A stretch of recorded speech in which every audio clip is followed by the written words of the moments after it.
ব্যবসা যদি বড় করতে চান তাহলে কাস্টমারদেরকে সর্বোচ্চ সার্ভিস দিতে হবে বা সর্বোচ্চ প্রায়োরিটি দিতে হবে। সেই ক্ষেত্রে আপনার ব্যবসাও বড় হবে, আপনার প্রফিটও ভালো হবে। ধরেন একটা কাস্টমার আপনার কাছে আসলো কাজ করানোর জন্য, সো আপনি ওই কাস্টমারটাকে খুব ভালোভাবে সার্ভিস দিলেন। সার্ভিস দেওয়ার পরে এই কাস্টমারটা কিন্তু আপনার দোকানে আরো 10 জন কাস্টমার নিয়ে আসবে। সো আপনি যদি এইভাবে প্রত্যেকটা কাস্টমারকে ভালোভাবে সার্ভিস দেন বা আপনি যে কমিটমেন্ট দিচ্ছেন ওই কমিটমেন্ট অনুযায়ী খুব ভালোভাবে কাজ করে দেন, সেই ক্ষেত্রে আপনার কিন্তু কাস্টমারের অভাব হবে না আর আপনি কাজ করেও শেষ করতে পারবেন না।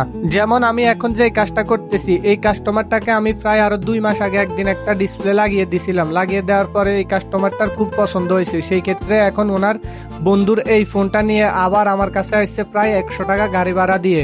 কারণ হচ্ছে আমি যে কাজটা প্রথমে করে দিছিলাম ওইখানে খুব ভালোভাবে আমি একটা ডিসপ্লে লাগিয়ে দিছিলাম। সেই ক্ষেত্রে কাস্টমারের পছন্দ হয়েছে, যেই কারণে কাস্টমারটা এখন আবার আমার কাছে আসছে।